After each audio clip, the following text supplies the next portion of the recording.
I'm Paul Gosar, representative for Arizona's 1st Congressional District, a rural district that spans over 58,000 square miles. It is one of the largest and most rural districts in the country.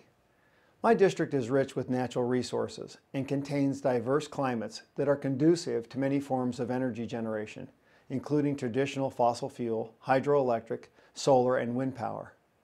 I am happy to be here today to present the Congressional Western Caucus weekly address and discuss my Jobs and Conservation Bill, H.R. 1904, the Southeast Arizona Land Exchange and Conservation Act of 2011. Though blessed with natural resources, my district, like much of the nation, suffers from high unemployment, and together we can do something about this. I firmly believe Arizona's 1st Congressional District can be a national model for a natural resources-driven economic recovery that takes great care to provide a sustainable future for our lands. Just as natural resource development has created sustained economic growth in North Dakota, it can do the same in Arizona or any other state if we can get the government out of the way. That is what H.R. 1904 does in part. H.R. 1904 authorizes a land exchange in southeast Arizona, opening up the 3rd largest undeveloped copper resource in the world. This exchange is the first step of a mining project that will support over 3,700 jobs, equating to more than $220 million in annual wages. These are real jobs, private sector jobs, not government jobs that rely on taxes.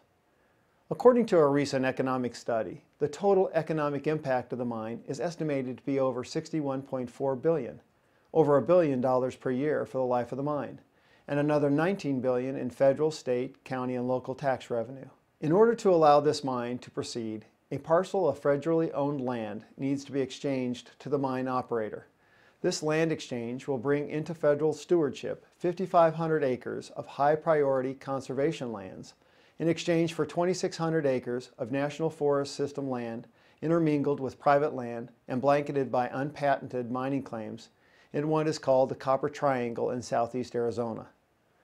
Through this legislation, we can preserve lands that advance the important public objectives of protecting wildlife habitat, cultural and historic resources, the watershed, recreation sites, and aesthetic values, while enabling an important mining project to go forward that will generate economic and employment opportunities for state and local residents. The copper located on the land transferred in H.R. 1904 is the richest copper ore body in North America.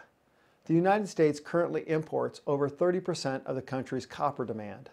This project could produce enough copper equal to 25% of the current U.S. demand.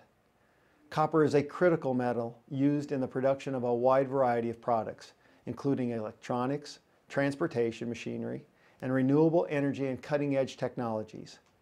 A single 3-megawatt wind turbine requires 4.7 tons of copper.